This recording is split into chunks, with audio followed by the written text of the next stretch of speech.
yung kwentong buhay mo na gusto mong sabihin sa aming komite. You have the floor. Good afternoon, Madam Chair, Senator Risa Hontiveros, and everybody present in this hall.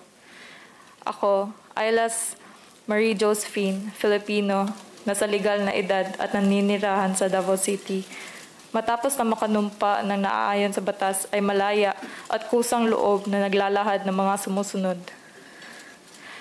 Ako ay dating membro ng Kingdom of Jesus Christ o KOJC simula nung ako ay grade 5. Naging membro ako ng KOJC dahil in-endorse ako ng aking mama matapos siyang maging avid televiewer ni Pastor Kibuloy sa kanyang mga programa at enrollment iyon ng pasukan.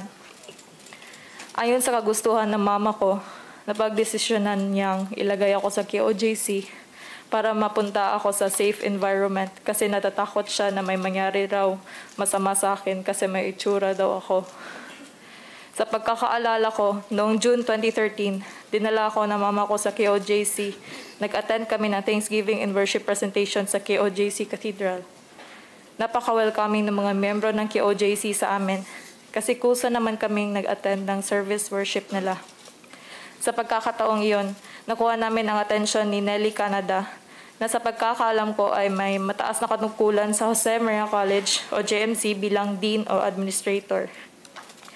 Pagkatapos ng worship, in-invite kami ni Mama na ipakilala kay Kibuloy sa dating Victoria's Building, kung saan doon kumakain si Kibuloy at malalapit sa kanya pagkatapos ng worship.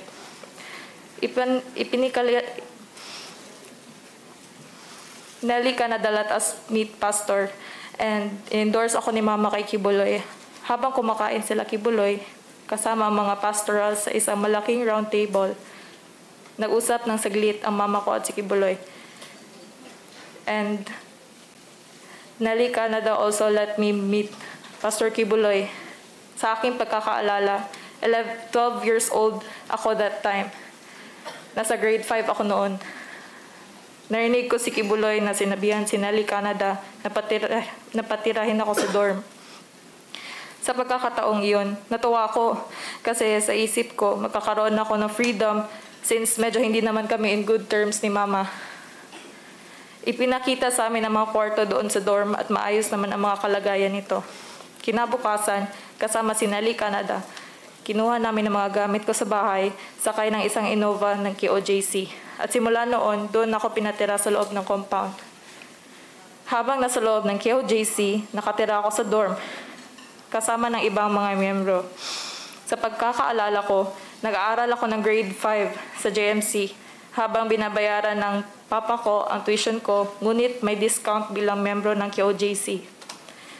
Sa pang-araw-araw na pamumuhay doon, tinuruan kami na lahat ng gagawin namin ay nakabase sa schedule. Sa umaga, magigising kami para mag-devotional ng alas 4 o alas 5. Pagkatapos ng devotional, gagawin namin ang mga assigned tasks o work job na tinatawag kagaya ng pagmamap ng sahig, pagwawalis, pagpunas ng mga furniture sa common area at paglilinis ng kwarto. Isang house parent namin ang nag-a-assign ng work job. Naalala ko din na kapag gusto namin lumabas ng compound, madaming dadaan ang proseso at hindi sa lahat ng pagkakataon ay mapapayagan lumabas ng compound. Noong senior high ako, pinalipat ako sa ibang quarters kung saan nakatira ang isang leader na kasama ko.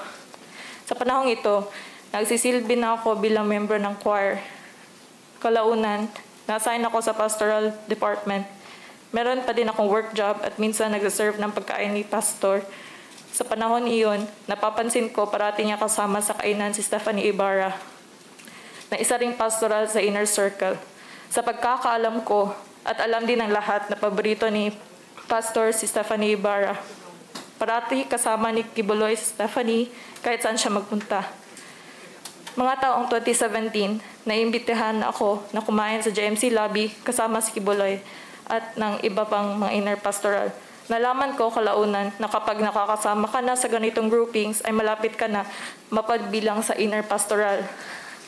Naranasan ko ang ganitong routine ng mga ilang buwan. Pagkatapos ng mga ilang buwan, isang gabi, inibita ako ng isang inner pastoral na si Patricia. Sabi niya sa akin, Marie, pinapatawag ka ni Sir kasi sabay daw tayo maghilot, be presentable. Pagkatapos noon, nag-prepare ako, nagligo ako at inayos ko ang aking sarili. Sinamahan ako ni Patricia sa isang private theater ni Kibuloy. Pagdating ko doon, nakita ko si Jacqueline Roy at ibang inner pastoral na nag-aabang sa anumang iutos ni Kibuloy. Habang siya ay nakaupo sa kanyang recliner chair habang nanonood ng movie, pagdating namin doon, binulungan ako ni Patricia na pumesto sa may kaliwang paa ni Kibuloy. Hinilot ni Patricia ang kanang paa habang ako ay nagsimula na maghilot sa kaliwang paa. Si Jacqueline Roy naman ang nagmamasahe sa balikat ni Kibuloy. At sa pagkakataong iyon, naramdaman ko na privilege ako. Kasi hindi lahat may opportunity na makasama si Kibuloy or ang itinuturing namin na anak ng Diyos or appointed son. Sa tuwing nagtotestify ang mga inner pastoral sa worship or may event or team building, parati sila nagpapasalamat sa pribilehiyo na binigay ni Kibuloy sa kanila. Kaya iyon ang nakatatak sa isip namin ng mga membro. Ang mga pastoral kasi ang tuturing na most privileged sa Kingdom Nation dahil sila naman ang pinakamalapit kay Kibuloy at nakakasama niya sa iba't ibang lugar at bansa at napaka-well provided. Simula na naghilot ako sa kanya, binigyan ako ni Patricia ng 5,000 pesos kada linggo na pinapabigay daw ni pastor sa akin bilang allowance ko.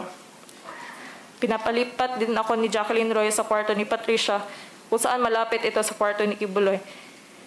Naranasan ko rin maisama sa Hong Kong at magstay sa isang 5-star hotel kasama ang mga inner pastoral.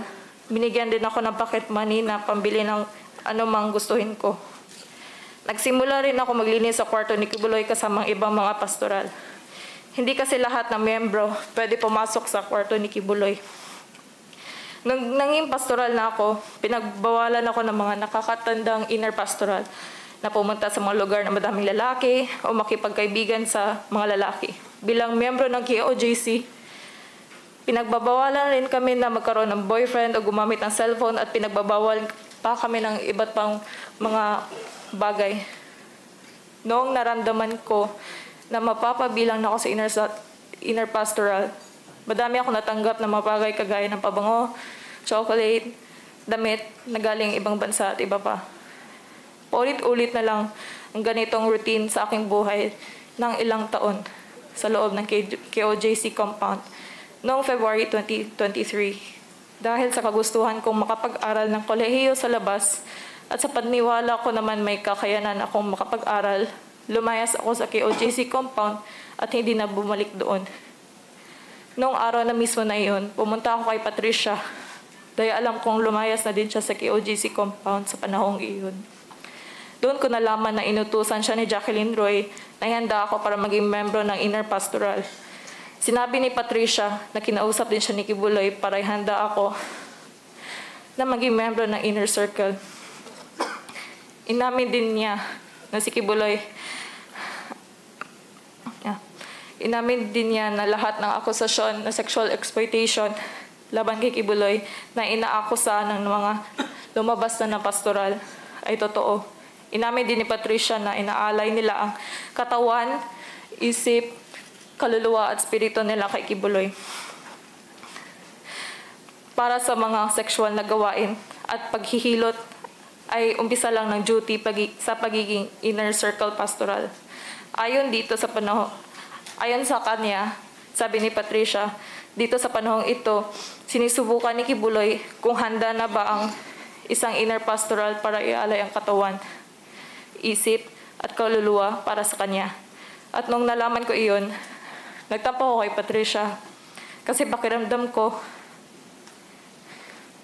ilalagay niya pala ako sa kapahamakan. At hindi niya ako sinabihan sa mangyayari sa akin.